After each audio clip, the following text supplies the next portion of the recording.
يا أيها الذين آمنوا اركعوا واسجدوا واعبدوا ربكم وافعلوا الخير لعلكم تفلحون. يا صباح الخير ويا صباح الجمال والسعادة على عيون كل متابعين الحلوين. عاملين ايه؟ يا رب تكونوا بخير. النهاردة جايلكم بروتين جديد، يا رب يعجبكم. وزي ما انتوا كده شايفين من عنوان الفيديو الكارثة اللي حصلت عندي كده. بس قبل ما نبدأ اي حاجة، اللي لسه اول مرة يشوف قناتي ومش مشترك فيها منساش يا حلوين الاشتراك في القناة، وكمان يحط لي لايك كده علشان القناة تكبر بيكم، وكومنت قمر كده علشان يشجعني ان انا انزل لكم فيديوهات على طول. ويلا بينا بقى كده اعرفكم ايه الكارثة اللي حصلت عندي، علشان اللي اتعامل معاه برضو الحركة دي يعرف برضو ممكن يكون العيب من ايه. المهم بقى زي ما انتم شايفين عندي الفريزر بتاعي كان شغال وكان زي الفل. مش عارفة كان حصل له فجأة كده. جيت اطلع منه توم، فلقيت التوم يعني الطبقة اللي فوق لونها متغير. فانا الصراحة شكيت يكون الفريزر فصل فجأة، ان برضو الحاجات اللي جواه كانت متلجة عادي. بس التوم بس هو اللي كان الطبقة اللي فوق هي اللي كانت باظت. المهم بقى هنا فانا شكيت ان الفريزر يكون بيفصل. فبعدين لقيته ثابت عند درجة حرارة ما بتنزلش. وبدأ بقى ان هو خلاص ما عادش راضي يشتغل خالص. حتى الحاجة بدأت برضو ان هي تفك، فقلت بقى اكيد في مشكلة. فالمهم يعني فصلته شوية ورجعت شغلته برضو نفس المشكلة. قلت ممكن يكون المشكلة من العيب من الكهرباء. عملت كل الطرق معاه، فالمهم بقى يأست في الاخر وقلت ان هو اكيد هيعوز حد ان هو يجي يصلحه. فبعدين زي ما انتم شايفين بقى كانت اصلا طلعت سبته يعني الحاجة تفك بقى منه. والادراج بتاعته كانت برضو في حاجات بقى فكت في الادراج. فقلت ان انا اغسلها علشان لو جبت حد يصلحه يكون برضو الفريزر معايا نظيف، هو مش متبهدل قوي لان انا على طول ايدي الصراحة فيه. والدرج اللي بيبقى بيفضى بطلعه على طول من الفريزر اغسله. يعني انا بحب صراحة حاجتي جدا، وبحب ما بحبش ان هي تعطل اصلا. فلما الفريزر كان حصل له كده زعلت جدا عليه الصراحة، لان انا ما بحبش الحاجات اللي عندي بالذات الادوات الكهربائية ان هي تعطل.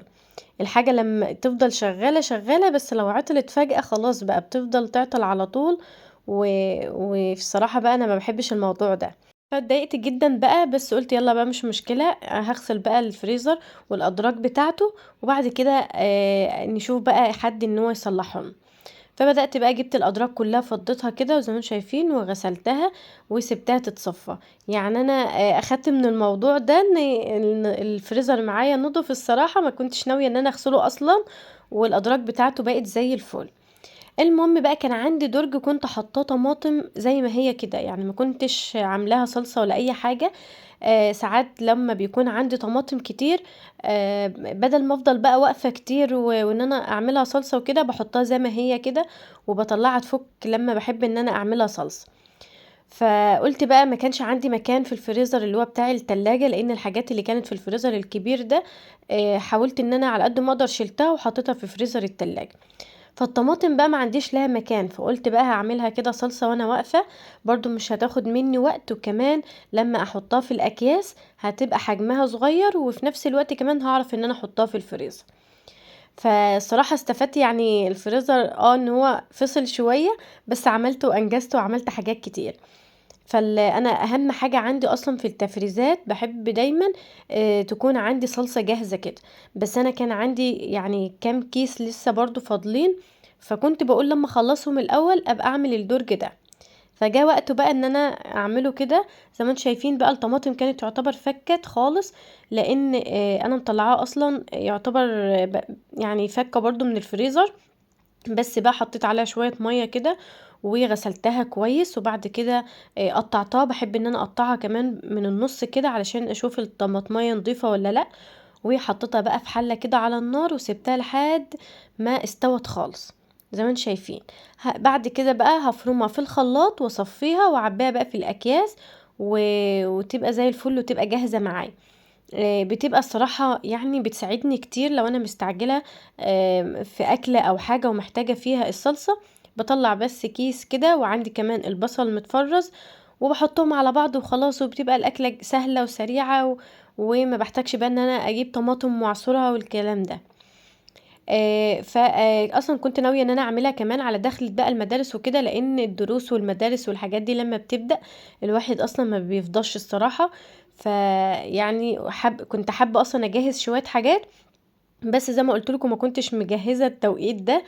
بس الفريزر بقى عملها معايا، وهعرفكم بقى في الاخر حليت مشكله الفريزر ازاي، علشان برضو ده اللي اكتشفته وانا بغسله، هتشوفوه برضو في اخر الفيديو. المهم بقى هنا كنت عملت الطماطم كلها، وهصفيها كده في مصفى ناعمة جدا، علشان انا بحبها تكون مفيش فيها اي حاجة خالص من القشر بتاع الطماطم، زي ما انتم شايفين تكون طماطم كده كلها يعني ناعمة، مفيش فيها اي حاجة خالص من قشر الطماطم. وخلاص بقى جهزت كده، كانت بردت معايا، وجهزت كده اكياس وبحطها بقى في الاكياس.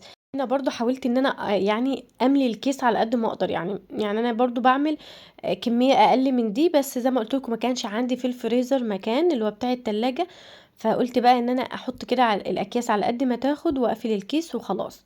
وبرضه هينفعني يعني لما بيفيض معايا صلصة او كده بحطها في التلاجة، بحتاجها برضه في اي حاجة. بس كنت عايزة على قد ما اقدر ان انا احاول الاكياس والحاجات دي كلها احطها في الفريزر بتاع التلاجة، لان كنت فقدت الامل في الفريزر الكبير، وقلت بقى ده مش هيشتغل، ولما حد يجي يصلحه بقى والكلام ده كله هياخد وقت. بس الحمد لله بقى المشكلة اتحلت معايا. هنا كنت خلاص بقى، يعني كنت عايزة انجز بقى واخلص علشان اجهز برضو الغدا، لان يعني قمت بقى على الكارثة بتاعة الفريزر دي. انا كنت شاكة اصلا فيه قبلها من بالليل، بس قلت برضو الصبح اتأكد كده منه واشوف الدنيا فيها ايه. فلما اتأكدت بقى منه قمت كده الصبح، فقلت بقى خلص، عملت الصلصة وغسلت وكل ده، وكنت لسه ما عملتش الغدا. فقلت بعمل غدا سهل وسريع كده، كان عندي في التلاجة كوسة وفلفل، فقلت بقى بما اني بقى عاملة صلصة وكده اعمل شوية يعني كوسة كده وفلفل محشيين. برضو بتبقى اكلة حلوة وتغيير برضو في الحر ده، الواحد يعني بيحب الاكلات السريعة كده. فهنا بقى كنت قشرتها اصلا سايباها عندي في التلاجة، كانت خلاص قربت ان هي تبوظ. ف فقلت لا اجيبهم بقى النهارده كده واعملهم، علشان يبقى في حله واحده، وتبقى اكله مش محتاجه بقى مواعين كتير ولا لكلكه كتير يعني. فخلاص بقى هنا كده يعني قورتها بقى بالمعلقه، اللي متابعني عارف ان انا اصلا مش بحب المقوار، ما بعرفش اصلا اعمل بيه، بحس كده مش قادره اتحكم فيه الصراحه، وبيبوظ كده الحاجه اللي انا بعملها. فبعمل بظهر المعلقه، مش عارفة بقى ده يعني، حتى هتشوفوني دلوقتي انا حاولت اعمله بس برضو معرفش برضو اتحكم فيه. فبجيب بقى المعلقة كده وبقورها وبتبقى زي الفل. ممكن اعيد عليها حاجة بسيطة بالمقوار، بس ان انا اعمل بيه لا، بيبوظ معايا الحاجة والصراحة يعني ما بحبش ان انا اعمل بيه. وهنا الفلفل برضو ما اخدش وقت بقى، بشيل الجزء اللي فوق ده وخلاص. يعني اكلة سهلة وسريعة زي ما قلت لكم.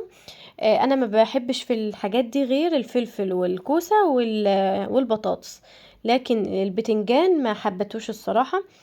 فقلت بقى يعني اعمل بقى، كان عندي ما كانش عندي كمان بطاطس، فقلت مش مشكلة اعمل بقى فلفل كده وكوسة وخلاص. لان زي ما قلت لكم اصلا ان اليوم ده كنت واقفة في المطبخ، ما قعدتش خالص علشان الفريزر برضو اخد مني وقت وكده. فهنا بقى هغسلهم كلهم كده تحت المية، وبعد كده اجهز بقى الحشوة بتاعته. المهم بقى احكي لكم بقى على الفريزر كان حصل له ايه. انا جيت للاخر اخر درج وانا بشيله علشان اغسله بقى خلاص، لان كنت خلاص بقى قلت ما عادش هيشتغل. لقيت الدرج كله حتى يعني وانا فاصله برضو التلج مسحش بسهولة. لقيت الدرج الاخراني ده خالص، حتى تحت يعني كل الدرج من تحت الدرج والجوانب لحد بقى الفريزر من فوق، الجزء من الفريزر من فوق كله تلج. فانا شكيت وقلت ممكن التلج ده يكون قافل حاجة جوه، علشان كده خلت ان الفريزر ما عادش بيجمد، ما عادش قادر ان هو يجمد، فانا شكيت فيه كده الصراحة.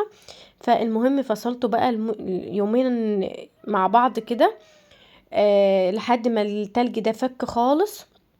يعني فضلت فاصله لحد ما التلج ده فك خالص، ومسحته بقى بفوطه ناشفه خالص، وبعد كده شغلته وقلت بقى ان انا ايه يعني اجرب كده. انا الصراحه طبعا كلنا عندنا بقى منزلين برنامج الذكاء الاصطناعي اللي هو GPT، اكيد كلنا منزلينه، واللي مش منزله يعني ينزله لانه هيساعده جدا في حاجات كتير الصراحه. يعني انا دلوقتي اي حاجه مش عارفاها او بحتار فيها ببعت للجي بي تي وهو بيرد عليا بسرعه، وبيبقى يعني 99% الاجابات بتاعته صح.